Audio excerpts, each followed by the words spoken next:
perumusan masalah dan tujuan masalah dalam peranan virus yang menguntungkan dan merugikan bagi kehidupan. Nah, rumusan masalah yang pertama itu mengapa penting untuk mempelajari virus dalam konteks kehidupan manusia. Yang kedua, apa pengertian virus, bagaimana sejarah penemuannya, dan bagaimana virus diklasifikasikan. Yang ketiga, bagaimana struktur tubuh virus dan mekanisme replikasinya di dalam sel inang. Yang keempat, apa saja peranan virus yang menguntungkan dalam bidang kesehatan dan bioteknologi. Lalu yang kelima, bagaimana virus dimanfaatkan dalam bidang pertanian dan lingkungan. Yang keenam, apa saja dampak merugikan virus terhadap kesehatan manusia itu sendiri. Lalu yang ketujuh, bagaimana pengaruh virus terhadap hewan dan tumbuhan serta dampaknya secara ekonomi. Yang kedelapan, apa contoh nyata virus yang memberikan dampak besar bagi baik secara positif maupun negatif dalam kehidupan. Lalu yang terakhir, yang kesembilan, bagaimana studi kasus tertentu dapat menggambarkan peranan virus secara nyata dalam kehidupan. Selanjutnya, tujuan dari rumusan masalah tersebut yang pertama itu menjelaskan pentingnya mempelajari virus dalam konteks kehidupan manusia sehari-hari. Lalu menyampaikan pengertian virus, sejarah penemuan virus, dan cara pengelompokannya secara umum. Kemudian menguraikan struktur tubuh virus tersebut serta mekanisme replikasinya di dalam sel inang, mengidentifikasikan dan menjelaskan peranan virus yang menguntungkan dalam bidang kesehatan, bioteknologi seperti vaksin dan terapi gen. Lalu menjelaskan pemanfaatan dari virus dalam bidang pertanian dan lingkungan. Misalnya itu sebagai pengendali hayati dan dalam pengolahan limbah. Kemudian menjelaskan dampak negatif virus terhadap kesehatan manusia, termasuk penyakit-penyakit yang ditimbulkan. Lalu mengkaji pengaruh virus terhadap hewan dan tumbuhan serta dampaknya terhadap sektor lalu mengkaji pengaruh virus terhadap hewan dan tumbuhan serta dampaknya terhadap sektor ekonomi. Kemudian menganalisis contoh nyata virus yang berdampak besar dalam kehidupan manusia, baik secara positif maupun negatif melalui studi kasus. Dan yang terakhir, menganalisis studi kasus nyata terkait peranan virus yang menguntungkan maupun yang merugikan. Saya akan melanjutkan. Mempelajari virus memberikan banyak manfaat bagi ilmu pengetahuan maupun kehidupan sehari-hari. Dalam dunia sains, pemahaman tentang virus sangat penting untuk mengembangkan vaksin, terapi gen, dan teknologi biologi molekuler, bioteknologi. Sementara dalam kehidupan praktis, pengetahuan ini membantu kita lebih waspada terhadap penyakit menular seperti COVID pada tahun sebelumnya, membantu kita lebih waspada terhadap penyakit menular, serta mendorong penerapan perilaku hidup bersih dan sehat. Selain itu, virus juga dimanfaatkan secara positif dalam pertanian dan industri. Itulah mengapa topik ini sangat relevan untuk kita pelajari bersama. Baiklah, di sini saya akan menjelaskan latar belakang dari virus yang merugikan dan menguntungkan. Virus dikenal luas karena dampaknya yang merugikan, terutama sebagai penyebab berbagai penyakit menular yang mempengaruhi manusia, hewan, dan tumbuhan. Namun di balik reputasi buruk tersebut, virus juga memiliki peranan yang menentukan dalam berbagai aspek kehidupan. Pemahaman tentang dua sisi peran virus ini penting dalam melihat bagaimana makhluk mikroskopis ini mempengaruhi keseimbangan alam dan perkembangan teknologi. Dari sisi yang merugikan, virus dapat menyebabkan penyakit yang bersifat endemik, epidemi, bahkan pandemi seperti influenza, HIV, demam berdarah, hingga COVID. Namun, tidak semua virus bersifat merugikan. Dalam ilmu pengetahuan dan teknologi, virus juga dimanfaatkan untuk berbagai tujuan positif. Virus juga digunakan dalam pengendalian hama biologi secara alami, misalnya dengan memanfaatkan virus tertentu yang hanya menyerang serangga virus tanaman. Dengan demikian, virus memainkan peranan yang kompleks dalam kehidupan. Mereka menjadi ancaman serius, namun juga berpotensi menjadi alat yang sangat berguna dalam kemajuan ilmu teknologi dan pengetahuan. Pengertian virus. Virus adalah agen infeksius mikroskopik yang hanya dapat bereplikasi di dalam sel organisme hidup. Virus tidak dapat dianggap sebagai makhluk hidup secara penuh karena tidak memiliki struktur seluruh dan tidak dapat melakukan metabolisme sendiri. Mereka terdiri atas asam nukleat seperti DNA dan RNA yang dilapisi oleh seluruh selubung protein, dan beberapa memiliki selubung tambahan berupa lipid. Selanjutnya, sejarah penemuan virus. Penemuan virus dimulai pada akhir abad ke-19 oleh Albert Mayer pada tahun 1846 menemukan bahwa penyakit mosaik tembakau dapat ditularkan dari satu tanaman ke tanaman lain. Yang kedua oleh Dimitri Ivan Scott pada tahun 1892 menunjukkan bahwa agen penyebab penyakit mosaik tembakau dapat melewati saringan proporsional yang biasanya menanam bakteri. Yang ketiga oleh Martinez Bajeredic pada tahun 1894 menyatakan bahwa agen tersebut adalah virus dari bahasa Latin yang berupa racun dan menganggapnya sebagai cairan hidup. Yang keempat oleh Mondale Stanley pada tahun 1935 berhasil mengkristalkan virus mosaik tembakau dan membuktikan bahwa virus dapat dianalisis secara kimiawi dan bukan hanya entitas hidup. Selanjutnya, pengelompokan umum virus. Pengelompokan virus umumnya berdasarkan beberapa kriteria. Yang pertama, berdasarkan jenis asam nukleat, yaitu virus DNA dan virus RNA. Selanjutnya, berdasarkan inang, yaitu virus hewan, virus tumbuhan, dan virus bakteri atau bakteri plak. Sekian dari saya, selanjutnya akan dijelaskan oleh teman saya. Bagian-bagian utama tubuh virus menurut jurnal Tachi Indrayanti itu meliputi yang pertama ada materi genetik atau asam nukleat, yang kedua ada kapsid, yang ketiga ada envelope, yang keempat ada ekor, yang kelima ada leher. Virus berkembang biak dengan cara mereplikasikan diri kepada sel inang. Virus tidak bisa memproduksi secara mandiri. Proses ini dimulai ketika virus menempel pada sel inang yang cocok, lalu memasukkan materi genetik seperti DNA dan juga RNA ke dalam sel. Di dalam sel inang, materi genetik virus mengambil alih kendali sel, memerintahkan sel untuk menggandakan materi genetik virus dan membuat protein-protein virus yang baru. Setelah komponen-komponen virus ini selesai diproduksi, mereka akan dirakit menjadi partikel virus baru yang lengkap. Akhirnya, partikel-partikel virus yang baru terbentuk akan dilepaskan dari sel inang, sekalian dengan merusakkan sel tersebut untuk kemudian menginfeksi sel-sel yang lain dan memulai siklus replikasi kembali. Berikut manfaat dari virus dalam bidang pengobatan, vaksin, dan juga terapi gen. Yang pertama itu adalah terapi gen, virus sebagai vektor pengantar gen sehat. Dalam terapi gen, virus telah dimodifikasi, digunakan sebagai kendaraan untuk mengantarkan gen sehat ke dalam sel pasien yang mengalami kelainan genetik. Yang kedua, vaksin, virus sebagai dasar pengembangan vaksin modern. Virus juga digunakan dalam pengembangan vaksin, terutama vaksin yang berbasis vektor virus. Dalam pendekatan ini, virus yang telah dilemahkan atau dimodifikasi digunakan untuk mengirimkan materi genetik dari patogen target ke dalam tubuh untuk merangsang respon imun tanpa menyebabkan penyakit. Yang ketiga, itu dalam bidang pengobatan, virus dalam terapi kanker dan penyakit lainnya. Selain terapi gen, vaksin atau virus juga digunakan dalam vaksin dan virus juga digunakan dalam pengobatan melalui pendekatan seperti viroterapi. Dalam viroterapi, virus onkolotik dimanfaatkan untuk menginfeksi dan menghancurkan sel kanker secara selektif tanpa merusak sel normal dari tubuh itu sendiri. Dan selanjutnya saya akan menjelaskan mengenai tentang peranan virus yang menguntungkan bagi tanaman ataupun hewan.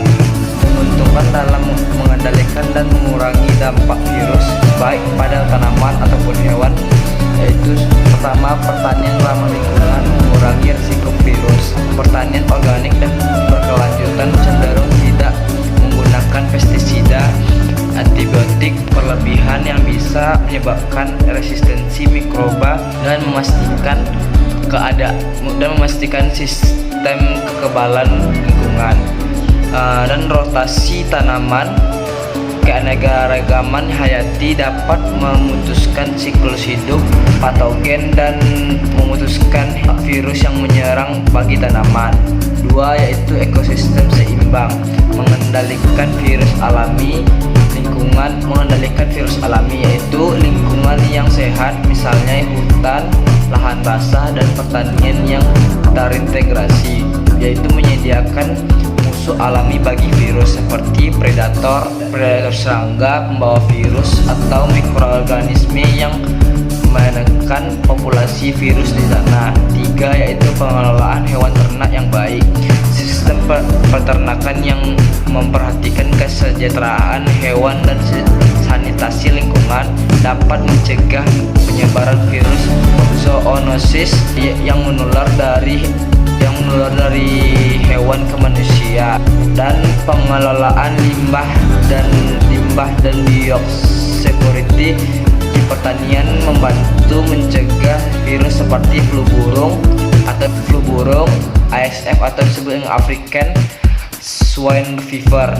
4 yaitu konservasi dan pencegahan zoonosis, menjaga habitat alami satwa liar, mengurangi interaksi manusia dengan hewan liar yang dapat menjadi jalur penularan virus baru atau disebut dengan SARS-CoV-2. Lingkungan yang tetap terjaga baik bisa berfungsi sebagai buffer alami terhadap penyebaran patogen. 5 yaitu pemanfaatan virus untuk keuntungan pertanian. Di bidang bioteknologi pertanian, beberapa virus telah dimanfaatkan untuk mengendalikan hama secara biologis atau sebagai vektor-vektor dalam rekayasa genetika tanaman yang mendukung produksi pangan yang lebih sehat dan efisien. Baik, di sini saya akan menjelaskan peranan virus yang merugikan terhadap manusia. Contohnya seperti virus penyakit HIV atau AIDS.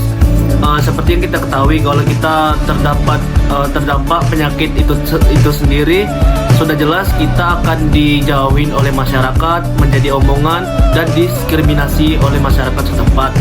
Seperti yang kita ketahui, penyakit HIV atau penyakit AIDS adalah penyakit yang memang belum ditemukan obatnya. Para penderita hanya diberikan obat untuk memperlambat penyebaran virus dalam tubuh. Sebagian besar yang menderita HIV atau AIDS diantaranya PSK, pelaku homoseks, penggunaan narkoba dengan jarum suntik, bayi yang terlahir dari ibu yang positif terinfeksi HIV atau AIDS, dan pasangan suami istri yang terinfeksi HIV atau AIDS. Memang benar, fakta yang ada kebanyakan dari penderita HIV atau AIDS adalah orang-orang yang perilakunya secara moral bertentangan dengan norma agama dan masyarakat. Kadang mereka mendapatkan perlakuan yang kurang menyenangkan baik dari lingkungan keluarga maupun teman, meliputi cemoohan, hinaan, dan bahkan sikap lain yang menunjukkan sikap tidak suka terhadap penderita HIV/AIDS. Dengan membaca contoh kasus di atas, jelas sekali terjadi diskriminasi yang dilakukan oleh masyarakat. Bahkan di lingkungan kesehatan seperti rumah sakit, disadari atau tidak, semakin kurang informasi tentang HIV atau AIDS, semakin besar diskriminasi yang akan terjadi.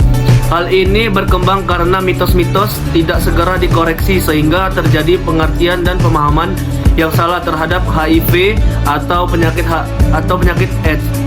Walaupun diketahui HIV/AIDS ditularkan akibat perilaku, tapi tanpa disadari atau tidak masyarakat melakukan diskriminasi terhadap orangnya, terutama diwujudkan pada kelompok-kelompok tertentu seperti homoseksual, PSK, dan pecandu narkotika. Baik, saya akan melanjutkan tentang virus yang menyerang hewan dan tanaman serta dampak terhadap ekonomi. Yang pertama itu virus pada hewan. Beberapa virus yang menyerang hewan, ternak, dan peliharaan memiliki dampak signifikan terhadap sektor pertanian dan peternakan. Contohnya itu virus yang umum menyerang hewan adalah virus flu burung atau avian influenza, menyerang unggas seperti ayam dan bebek. Yang kedua itu virus penyakit mulut dan kuku yang menyerang sapi, kambing, dan babi. Yang ketiga itu African Swine Fever, yaitu virus mematikan pada babi, belum ada vaksinnya secara efektif.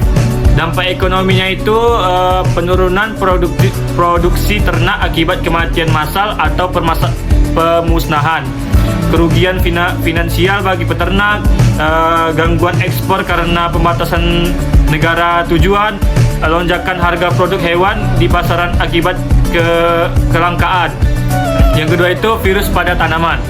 Virus juga menyerang tanaman dan merusak hasil panen. Contohnya itu seperti tobacco mosaic virus yang menyerang tembakau, tomat, dan tanaman hortikultur lainnya. Yang kedua itu rice tunggor virus yang menyerang tanaman padi, mengurangi produktivitas secara drastis. Yang ketiga itu banana buncis top virus, menyerang tanaman pisang dan menyebabkan kerusakan permanen. Dampak ekonominya itu yang pertama penurunan hasil panen yang berdampak langsung pada pendapatan petani. Yang kedua, biaya tambahan untuk pengendalian penyakit. Yang ketiga, penurunan kualitas ekspor pertanian. Dan yang keempat, kenaikan harga bahan makanan pokok. Dampak jangka panjang terhadap ekonomi nasional. Yang pertama itu ketahanan pangan terancam atau krisis produksi bisa mengarah pada kerawanan pangan nasional. Kerugian negara, turunnya ekspor mengurangi devisa negara. Terus pengangguran, petani dan peternak kehilangan mata pencariannya. Nah, di sini saya akan menjelaskan contoh nyata dari virus. Nah, saya mengambil virus corona.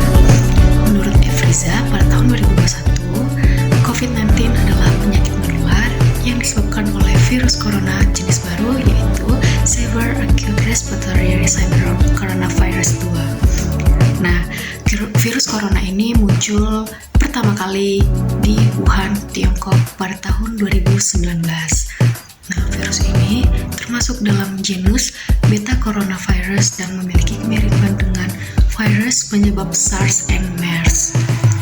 Nah, virus menyebabkan dampak positif dan dampak negatif. Nah, dampak negatifnya yaitu pada kesehatan, dia dapat mengganggu gangguan pernapasan yang menyebabkan sesak pada penderita. Nah, jika pada ekonomi, virus menyebabkan penyebab pendapatan menurun drastis dan PHK yang sangat besar pada masa itu. Pada pendidikan, virus corona ini menyebabkan pendidikan menjadi kurang karena masa itu tidak boleh adanya bersosialisasi seperti berkumpul, contohnya juga bersekolah. Masa itu bersekolah diadakan secara daring yang menyebabkan kualitas pendidikan menurun. Positifnya pula, pandemi mendorong adopsi teknologi digital. Dengan bersekolah secara daring yang berarti teknologi digital sangat diperlukan pada masa itu dan terus berkembang sehingga saat ini. Kesadaran kesehatan, masyarakat jadi lebih aware terhadap kesehatan karena takut akan terjangkit virus corona. Lalu, inovasi dan kolaborasi. Nah, pencegahan coronavirus ini juga dapat dilakukan dengan memperhatikan protokol kesehatan yaitu 5M. Mencuci tangan, memakai masker, menjaga kebersihan, dan lain-lain. Baru vaksinisasi. Vaksinisasi dapat dilakukan pada sekolah, lalu dapat dilakukan juga di puskesmas atau di rumah sakit terdekat. Lalu ada edukasi dan sosialisasi. Kita harus memperhatikan edukasi dan sosialisasi kita pada masa itu. Sekian dari penjelasan saya, yaitu mengenai coronavirus. Kesimpulan dari materi ini yaitu virus merupakan agen infeksius yang dapat merugikan maupun menguntungkan. Meskipun menyebabkan penyakit pada manusia, hewan dan tumbuhan, serta berdampak pada ekonomi, virus juga bermanfaat dalam bidang pertanian, kesehatan, dan bioteknologi, seperti pengendalian hama, terapi gen, dan vaksin. Pandemi COVID-19 memperlihatkan dampak luas virus, namun juga mendorong inovasi, kesadaran kesehatan, dan digitalisasi. Dengan pengelolaan yang tepat, virus bisa dimanfaatkan secara positif sambil tetap dikendalikan dampak negatifnya. Sekian video dari kelompok 3, jika ada kesalahan mohon dimaafkan. Kami tutup dengan Wassalamualaikum warahmatullahi wabarakatuh.